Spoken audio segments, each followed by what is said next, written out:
Livro do profeta Amós, capítulo de número 5. A predição da ruína de Israel. É uma continuação, você sabe que é um livro de juízos, né?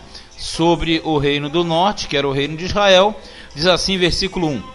Ouvi esta palavra que levanto como uma lamentação sobre vós, ó casa de Israel. Lembrando sempre, casa de Israel, reino do norte, também chamada muitas vezes de casa de Efraim. A virgem de Israel caiu, nunca mais tornará a levantar-se. Desamparada está na sua terra, não há quem a levante. Quando fala virgem, é no sentido de que o povo de Deus era um povo intransponível, inviolável. Mas aqui diz que a virgem cai, ou seja, Israel cai e não se levanta. Ninguém consegue levantar, porque assim diz o Senhor: a cidade da qual saem 1000 conservará 100, e aquela da qual saem 100 conservará 10, a casa de Israel. Porque assim diz o Senhor à casa de Israel, ou para a casa de Israel: buscai-me e vivei. Mas não busqueis a Betel, nem venhais a Gilgal, nem passeis a Berseba, porque Gilgal certamente será levado cativo, e Betel será desfeito em nada. Veja bem, aqui ele fala de uma invasão, de uma redução de povo, e aqui também fala o seguinte, no sentido de Israel buscar a Deus e o vê-lo. Só que ele diz, mas não busquem Betel. Betel é a casa de Deus, aquela cidade lá que foi na verdade fundada, idealizada e fundada por Jacó. Gilgal, que foi o primeiro lugar da parada após a entrada em Canaã. Berseba, o poço do juramento de Abraão. Então ele está dizendo o seguinte: busque-me, mas não busque desses lugares, porque certamente vocês serão levados cativos, ou seja, a punição viria. 6. Buscai o Senhor e vivei, para que não se lance na casa de José como um fogo, e a consuma, e não haja em Betel quem o apague. Aí você já sabe que casa de José é o reino do norte, né? Vós que converteis o juízo em alosna, e deitais por terra a justiça. Converter o juízo em alosna, o juízo que deveria ser o perfeito, correto, virou alosna. Alosna é amarga. A losna é um símbolo de uma planta amarga, de um sofrimento muito doloroso. Aí ele diz assim: procurai o que faz o sete estrelo e o Órion, e torna a sombra da noite em manhã, e escurece o dia como a noite, o que chama as águas do mar e as derrama sobre a terra. Senhor é o seu nome. Ele está dizendo o seguinte: vocês devem me buscar. Eu que crio o sete estrelo e o Órion. São as constelações. Você já deve lembrar que nós estudamos isso no livro de Jó e também falando de Abraão lá no início, no livro do Gênesis. Porque os semitas, eles eram estudantes dos astros. Só que existe uma diferença entre você estudar os astros, que seria a astronomia, e a astrologia, que é uma reverência, no caso, aos astros, o que é totalmente proibido. O que ele está se referindo aqui, que eles deveriam buscar a Deus e não a adoração aos astros, né? O que faz vir súbita destruição sobre o forte, de sorte que vem a assolação contra a fortaleza. Aborrecem na porta ao que os repreende, e abominam o que fala sinceramente, ou seja, eles não queriam caminhar naquilo que é o correto, a porta que fala a entrada da cidade. Portanto, visto que pisais o pobre e dele exigis um tributo de trigo, edificai casas de pedras lavradas, mas nelas não habitareis. Vinhas desejáveis plantareis, mas não bebereis do seu vinho. Ou seja, ele está dizendo que o povo de Israel, pela injustiça social, pela exploração do proletariado, do povo comum, não é? Eles exigiam tributo em cima do trigo, em cima do mosto, e preparavam para eles casas bonitas, edificadas, mansões. Só que ele está dizendo assim: ó, vocês vão plantar tudo isso e vocês não vão beber do seu vinho, porque eu estou julgando agora a casa de Israel. Aí diz no 12, ó, porque sei que são muitas as vossas transgressões e enormes os vossos pecados. Afligis o justo, tomais resgate e rejeitais os necessitados na porta. Que sempre fala na porta, digo de novo, é o lugar do juízo. Não fazia justiça e juízo ao pobre, mas pelo contrário, eles exploravam, eles pegavam de forma ilícita as posses, o dinheiro. Portanto, que for prudente guardará silêncio naquele tempo, porque o tempo será mau. O tempo que ele fala é o tempo do juízo.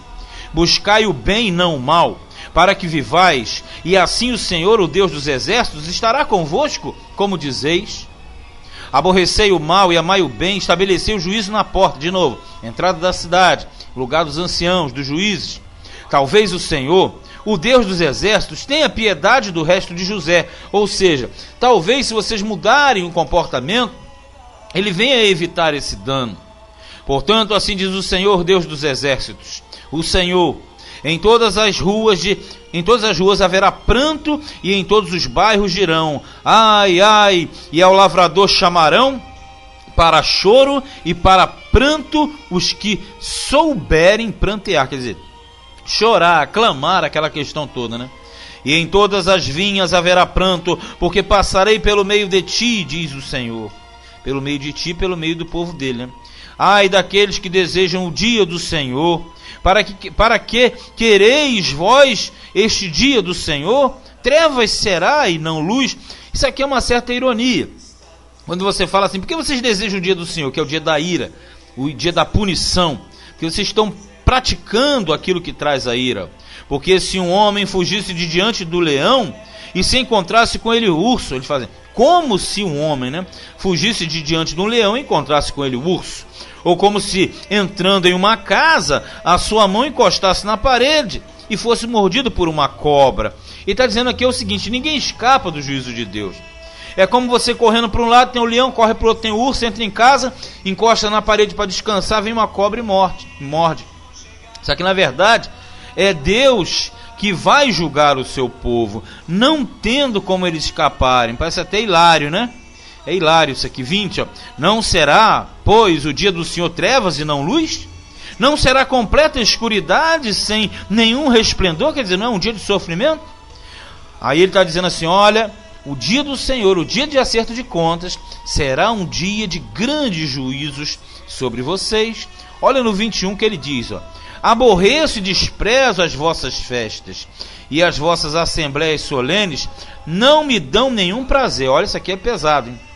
Ele está dizendo que todas as festividades, todos os sacrifícios, todos os holocaustos, tudo aquilo que eles faziam para Deus não era, na verdade, recebido por Deus. Ele diz, ó: e ainda que me ofereçais holocaustos e ofertas de manjares, não me agradarei delas, nem atentarei para as ofertas pacíficas de vossos animais gordos. Ele está dizendo o seguinte: não adianta sacrificar, não adianta fazer festa, não adianta cantar, não adianta tocar música, eu não estou recebendo nada. 23, ó: afasta de mim o estrépito dos teus cânticos, porque não ouvirei as melodias dos teus instrumentos.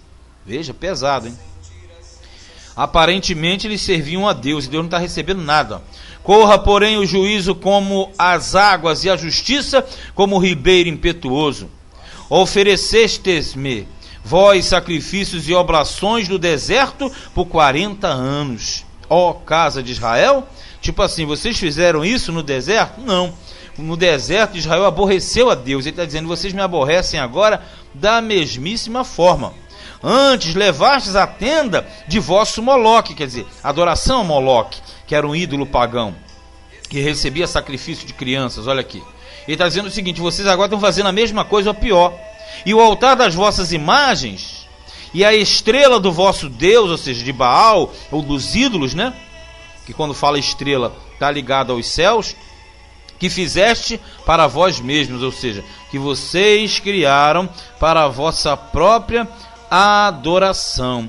Então quer dizer, quando ele fala essa questão, está dizendo: vocês adoram os demônios, adoram os outros, e na verdade querem transmitir isso para mim. Ele diz: de forma nenhuma, mas de maneira nenhuma. Aí diz assim, ó, aqui no versículo 27, ó: portanto vos levarei cativos para além de Damasco. Quando fala para além de Damasco, ele está se referindo à questão geográfica, que é do rio Eufrates. Na verdade está dizendo assim: vai levar depois do Eufrates, para além, quer dizer, está dizendo aqui no sentido de levar para a Assíria o cativeiro. Diz o Senhor, cujo nome é Deus dos exércitos, quer dizer, El Shabaoth. Moral da história, capítulo 5, não diferente dos outros, está dizendo claramente o que Deus entraria em juízo com o seu povo e que eles teriam uma grande punição em virtude do abandono da lei de Deus, da justiça social e etc. e tal. Este foi Amós, capítulo de número 5.